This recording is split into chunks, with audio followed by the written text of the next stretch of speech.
I recently found a video that Mike Rowe, the host of Dirty Jobs, did for Prager University titled, "Don't Follow Your Passion." Naturally intrigued, I clicked on the video to hear what he had to say. And by the way, there is a link in the description to that video. The core message of what Mike is sharing is, never follow your passion, but always bring it with you.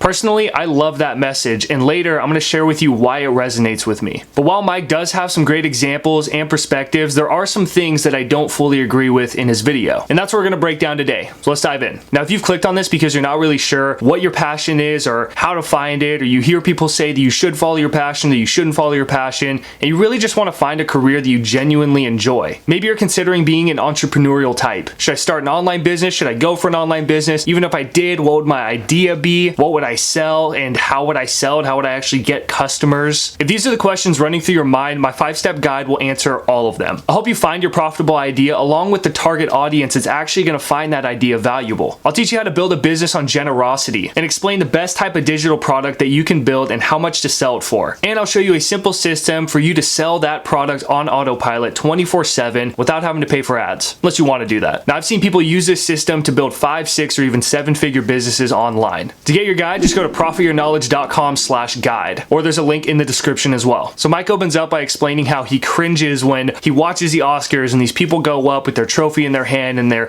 explaining their success and how they became successful and giving their words of wisdom, and how they always say things like, don't let anyone tell you that you don't have what it takes. Never give up on your dreams. And here's what he had to say about that. Look, I understand the importance of persistence and the value of encouragement, but who tells a stranger to never give up on their dreams without even knowing what it is they're dreaming?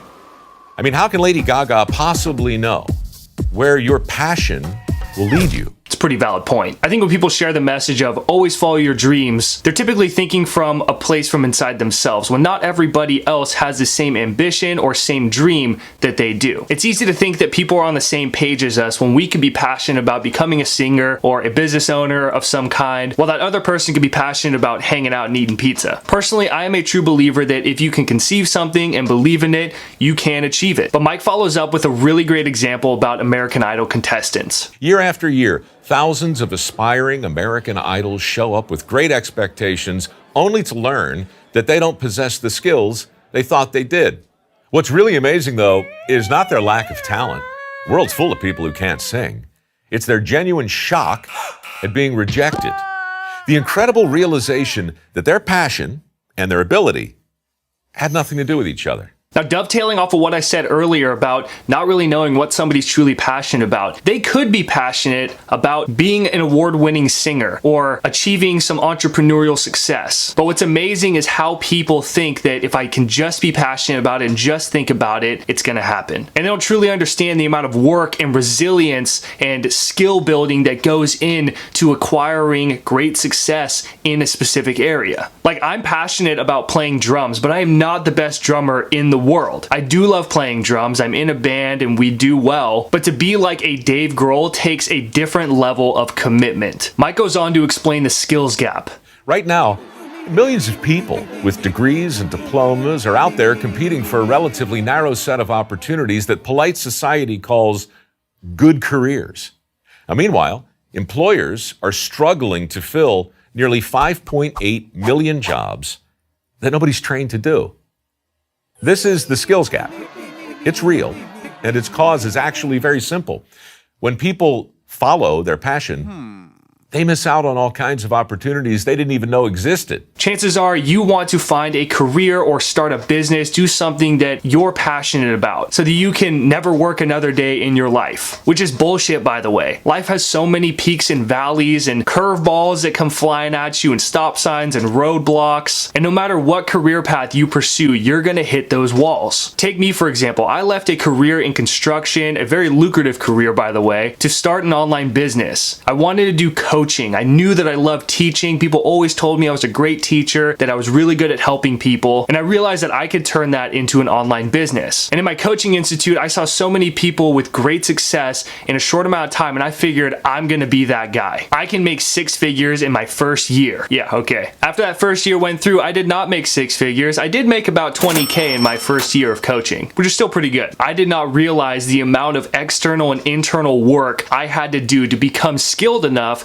to actually be a successful business owner. And Mike does have a great point when he says, just because you're passionate about something doesn't mean you won't suck at it. So it is important to know what you really want to pursue. And if you're not happy where you're at, like I was in construction work, you're just not happy. And if you're not happy there, and you can see that no matter how long you stay in that career, it's still not going to change anything. You're just not going to be happy, even if you make more money. And you can have that honest conversation with yourself, then leave and do what I did, where I said, I'm only going to make money doing things that I enjoy, even if it is working for somebody else. Mike goes on to share a story about a septic tank cleaner that he met while on Dirty Jobs. I remember a very successful septic tank cleaner, a multimillionaire who told me the secret to his success. I looked around to see where everyone else was headed, he said, and then I went the opposite way. Then I got good at my work. Then I began to prosper, and then one day I realized I was passionate about other people's crap. I've heard that same basic story from welders, plumbers, carpenters, electricians, HVAC professionals, hundreds of other skilled tradesmen who followed opportunity, not passion, and prospered as a result. The reason that I went to construction work was because I followed my dad's footsteps. Really, I followed my dad's passion, and he was really good at what he did. But by working with clients as a life coach, I felt more like a therapist than anything, and it wasn't really aligned with what I wanted. And I knew that I wanted to help people have a career or something in regards to building a career and doing something that they really enjoy in terms of work, making good money, being able to live a healthy lifestyle and not have to be working all the time, so they could spend time with their kids, they could pursue their passions and hobbies, because that's what I love to do. And that became my mission. But I always knew that idea of what I really wanted. And it led me to leadership coaching, to productivity and performance coaching. And along the way, I was building up skill sets on how to run an online business. And through self-reflection, I had this awesome aha moment where I realized that I could teach people how to start and grow their own online business. And I've never looked back since. So I had this idea of what I wanted, I saw an opportunity, and I went for it. And along the way, over the years of trying things, I never gave up on it, thought about it a couple times, but eventually I did find that thing that I was passionate about, that I cared about, and that I enjoyed and was good at, and that a lot of people found valuable as well. You do need passion. It's like fuel in a car, but you also need to find what's valuable to other people. And that's the opportunity. But there are many people who follow something that they're passionate about and make no money along the way. So rather than just following the things that you're passionate about, look at the world and ask, what problem do I passionately want to solve? Focus on the contribution that you can give rather than just the passion that you can follow. This now leads me to the core message of this video, which is never follow your passion, but always bring it with you.